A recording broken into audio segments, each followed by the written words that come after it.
तक कराची में काफ़ी ज़ोर शोर है पॉलिटिकल हवाले से। साल 2023 भी सियासी कशमकश के साथ ही शुरू हुआ है और पहले ही हफ्ते एक और वारंट गिरफ्तारी जारी हो गया है। खैबर पख्तूनख्वा हुकूमत के तर्जुमान और साबिक सेनेटर बैरिस्टर मोहम्मद अली सैफ के वारंट गिरफ्तारी जारी कर दिए गए हैं। यकीनन ये वो सियासी पॉलिटिकल कार्रवाइयाँ होती हैं जो की जाती हैं मुखालिफिन की जानिब से, जिस तरह आज़म स्वाति के ऊपर हुआ, दूसरे लोगों के ऊपर FIR कटवाई गई हैं।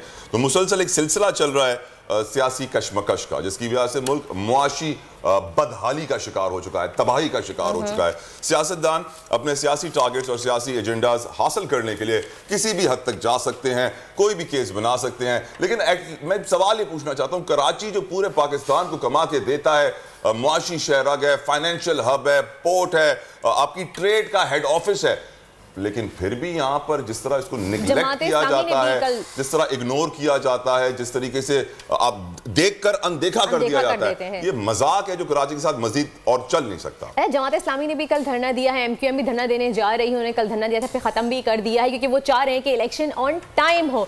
लेकिन मुझे बहुत अफसोस के साथ कहना पड़ रहा है कि कराची की सूरत हाल पे कोई ध्यान नहीं दे रहा है। स्ट्रीट क्राइम्स किस तरह से बढ़ रहे हैं, कितनी वारदातें हो रही हैं, कितने लोग आए दिन अपनी जानों से हाथ धो बैठते हैं, इस पर कोई नहीं देख रहा। कराची को रोशनियों का शहर कहें तो अब तो खैर कहना मुश्किल होगा, अब तो इसको डाकुओं की जन्नत कहें तो ये बात ज़्यादा सही होगी, क्योंकि गुज़िश्ता रात एक बहुत अफसोसनाक वाक़या हुआ है।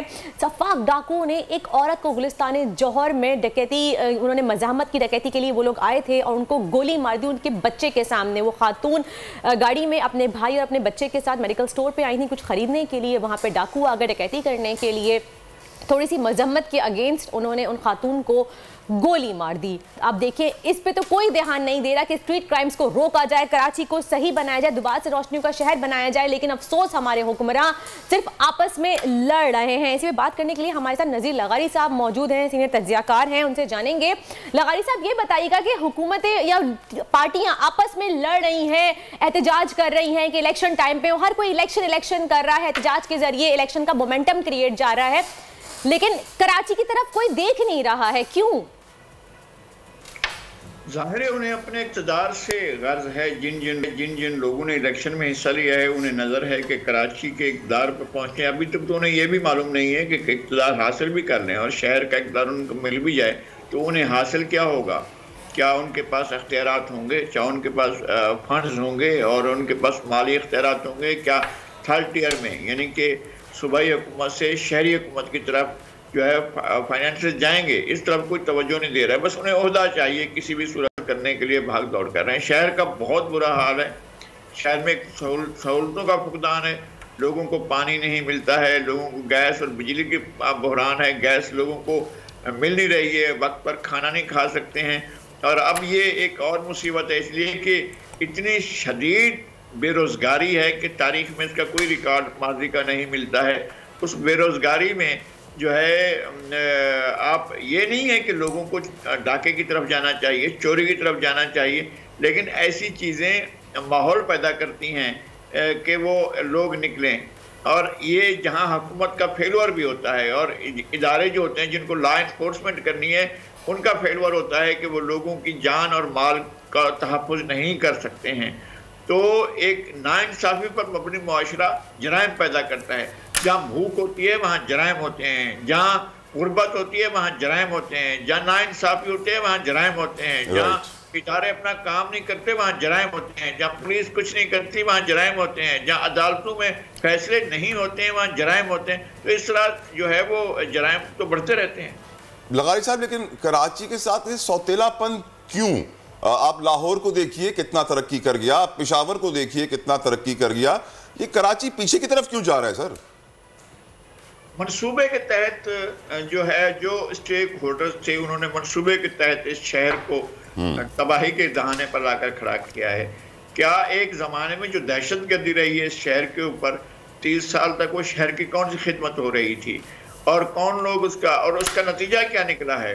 जो शहर में बंदूक, कलाशनकोव, मंशियात और कब्जागिरी, लैंड ग्रैबिंग, ये सारे का सारा धंधा बना दिया गया था, उसका नतीजा क्या निकला है? और ये सब कुछ पॉलिटिकल लोग कर रहे थे और पॉलिटिकल लोग कर रहे हैं, ऐसा नहीं है कि अब नहीं हो रहा है। शहर में ये सब कुछ हो रहा है, जराइम हो रहे हैं और उन्हें इस बात की परवाह तक नहीं है कि भाई ये लोग आखिर क्या करेंगे? उनको कराची शहर को उसके जो अख्तियारात हैं उसकी ओनरशिप नहीं दी जाती है, और जिन लोगों के पास अगर कभी ओनरशिप आ भी जाती है तो उसका वो सही इस्तेमाल नहीं करते हैं, बल्कि उसको मिसयूज करते हैं। मैं कहता हूँ कि अब्यूज करते हैं, और वो अपने तौर पर चीजों को ठीक लगारी साहब, अभी आप क्या कहेंगे इस बारे में कि एक तो एमक्यूएम के धड़े हो गई थी, वो तमाम मुत्तहिद हो रहे हैं कराची को बचाने के लिए, कराची को पहले जैसा रोशनियों का शहर बनाने के लिए, सेव करने के। दूसरी तरफ जमात इस्लामी भी मैदान में है, वो भी कराची की बका के लिए लड़ रही है, कह रही है हमें वोट दें, हम लड़ेंगे। कि आपको क्या लग रहा है कि एमक्यूएम जो दोबारा से मुत्तहिद हुई है वो पाकिस्तान तहरीक इंसाफ का वोट बैंक कमजोर करने के लिए मुत्तहिद है? क्योंकि हम सब जानते हैं कि एमक्यूएम की डोरियां कहीं और से चलती हैं।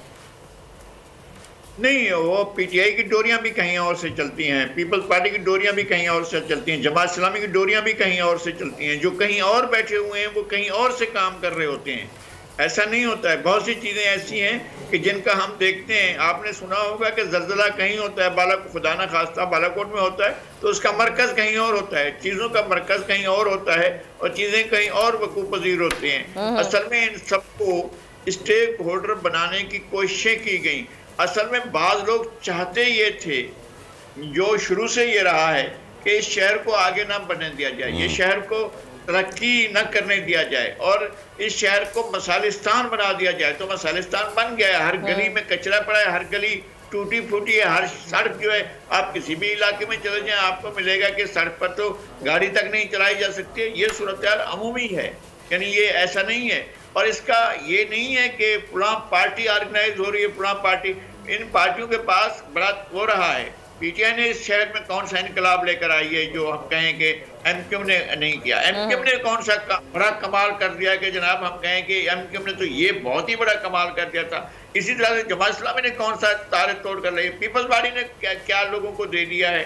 मैं कहता हूँ कि लोगों को एक मिली जुली शायद इलेक्शन की तरफ जाना चाहिए, कि लोगों को पता चले कि इन लोगों ने अगर किसी ने स्पेस लिया है तो उसको उसके मुताबिक मिलाए। बाद में ये जोड़ तोड़ होगी, लोग बैठकर फैसले करेंगे।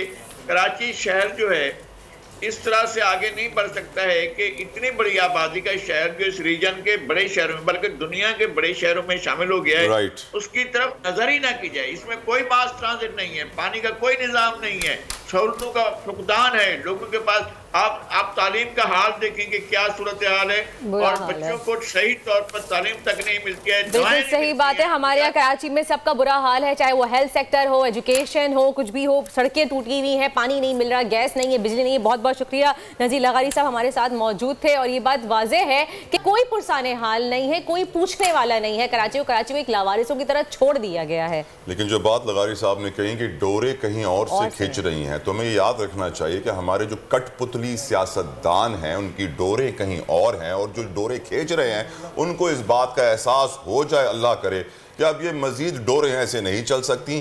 कराची मजीद नुकसान का, मसाइलिस्तान का मुतहम्मिल नहीं हो सकता। हम अफोर्ड ही नहीं कर सकते कि कराची को मजीद इसी तरीके से करप्शन, 2 नंबरी, चोरी, कब्जा, माफिया के हवाले कर दिया जाए और कुछ भी इस शहर को बेहतर करने के लिए ना किया जाए।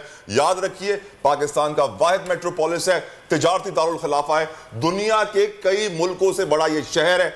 रहम खाइए, आबादी कम ना कीजिए, मुसलसल आबादी बढ़ रही है, सेंसस में कम किए जा रहे हैं। ये जो डोरे खींचने वाले हैं ये मेरे हाथ हैं, रहम खाएं कराची पे। 2022 बहुत सारे तोहफे भी देके गया पाकिस्तान की आवाम को। पाकिस्तान की आवाम को एक तोहफा ये दिया कि आवाम को पता चल गया कि पाकिस्तान का मीडिया क्या है। हक और सच का सफर साल 2022 में बोल रहा नंबर 1। हमने बहुत सारे शोज और ट्रांसमिशंस की, पूरा साल मुसलसल जदोजहद में निकल गया कि ये वोट ऑफ कॉन्फिडेंस के पीछे कौन लोग थे। तोड़े रेटिंग के सभी रिकॉर्ड, एंकर्स ने भी आवाम में सबसे ज्यादा मकबूलियत पाई, और सोशल मीडिया पर भी बोल रहा सब पर भारी। सब्सक्राइब करें और बेल दबाएं ताकि कोई खबर रह न जाए।